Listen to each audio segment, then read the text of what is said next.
Week 8 is in the books. That means it's time to hit those waiver wires to find players that could add value to the back end of your rosters. And first and foremost, I want to highlight a couple of players that are very highly rostered already, but not 100% rostered that I think need to be. And that includes Malik Willis, quarterback for the Green Bay Packers, Sean Tucker, running back for the Tampa Bay Buccaneers, Jawan Jennings and Jacob Cowing, wide receivers for the San Francisco 49ers, Brandon Cooks, wide receiver for the Dallas Cowboys, and Mike Gesicki, tight end for the Cincinnati Bengals. Again, all these guys are rostered in well over 90% of Dynasty leagues out there, but not exactly 100%. So double check your waiver wires and add these guys if they are available. All right, first up, fair warning here because I am recording this prior to the Sunday night game, so this may be irrelevant depending on his performance, but Dalvin Cook has been called up to the active roster with Rico Dowdle inactive with an illness. Again, I have no idea how Dalvin Cook performed. Hopefully future Addison or future you guys can help fill in those gaps, but if he did well enough to maybe surpass Ezekiel Elliott as the RB2 behind Rico Dowdle when he's healthy,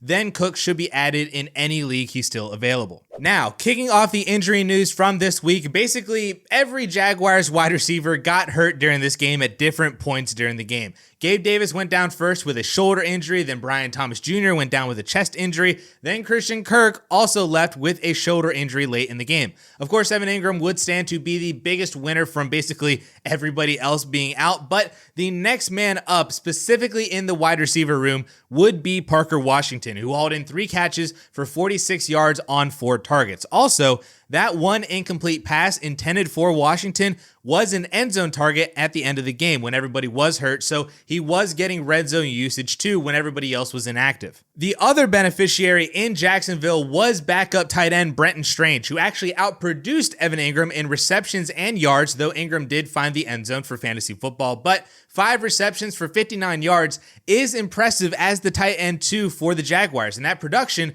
could stick if every receiver on this team misses time and they change their base personnel to 12 personnel, a la Mark Andrews and Isaiah Likely. Remember too that Brenton Strange was also fairly productive earlier in the season with Evan Ingram out, so not only is he a good add for the possibility of increased usage now, but also for the future if Evan Ingram were to get hurt again. So between Brenton Strange and Parker Washington, both of these guys should be added as the new Jaguars kind of receivers now. Then in more injury news at wide receiver, Stephon Diggs left the game early with a knee injury, which never sounds good when you see that notification pop up. So if we assume that he misses some games, plus with Nico Collins still on IR for at least another week, the next man up for the Texans looks like John Mechie, who secured 3 of his 4 targets for 29 yards this past week. This may ultimately be an irrelevant ad at the end of the day. I definitely would not drop fab on Mechie since Nico will be back soon and could relegate Mechie down to the wide receiver 3 role at best, maybe more like the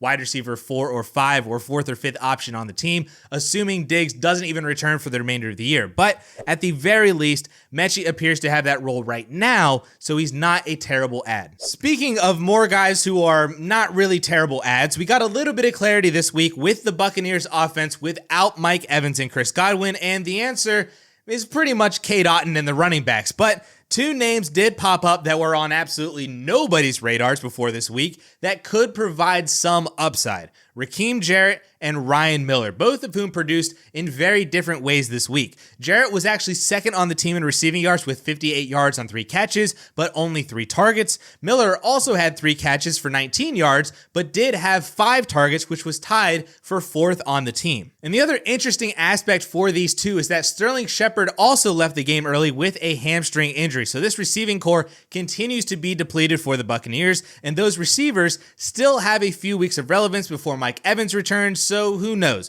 Maybe one of these guys pops up as an interesting name down the line. And finally, if you want the most interesting waiver name on the week, in my opinion, it is a guy who had precisely 0 fantasy points, but is literally 1 injury away from perhaps a massive role, and that is Jordan Akins, the current backup tight end for the Cleveland Browns. Jameis Winston took over this offense and was everything that we could have dreamed for fantasy football, and with that change, David Njoku posted 5 receptions for 61 yards and a touchdown on 7 targets. Now, Jordan Akins himself did not do anything. He had 1 target, he didn't catch it, but if Njoku were to get hurt at any point for the remainder of the year, Akins would take over that role in what is now a very prolific fantasy offense with Jameis Winston at the helm. This is not a waiver wire ad for the now, but rather a move to get ahead of the curve in case of an injury for absolutely free right now.